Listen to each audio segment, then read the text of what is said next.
Mormon Church has backed itself into a corner it cannot get out of. Let me show you. The Church has taught that the prophet is God's sole mouthpiece on the earth for the Church of Jesus Christ of Latter-day Saints, the only true church. He alone may declare the mind and will of God to his people. Prophet and president of the church, Wilford Woodruff, declared that we can have full confidence in the direction the prophet is leading the church.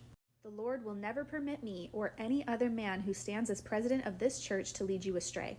What I, the Lord, have spoken, I have spoken, whether by mine own voice or by the voice of my servants, it is the same. Apostle Dallin H. Oakes even taught that if we are angry or in rebellion against God's apostles and prophets, we can't have the companionship of the Holy Ghost. We can't have personal revelation. Awfully convenient.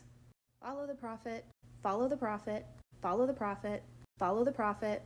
The church has made sure from the very beginning to drill it into the heads of the members that the prophet speaks for God, the prophet is God's mouthpiece on the earth, and the prophet will not, cannot lead the church astray. So what happens when prophets lead the church astray? By saying really horrible, awful, racist things like in this video and claiming it's doctrine.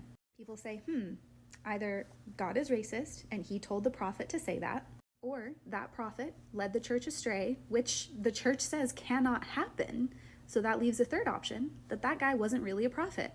And if the LDS prophets aren't real prophets, the entire church comes crumbling down because the church was started by a man who claimed to be a prophet. So now that we have access to the internet and we have access to everything these prophets said and did, and we can share it with each other, the church starts hemorrhaging members. I saw this person make a comment that there's a difference between the prophet leading the church astray and them just making a mistake.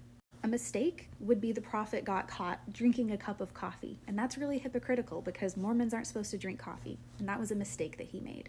Or maybe he said a swear word, and Mormons aren't supposed to swear. It was a mistake.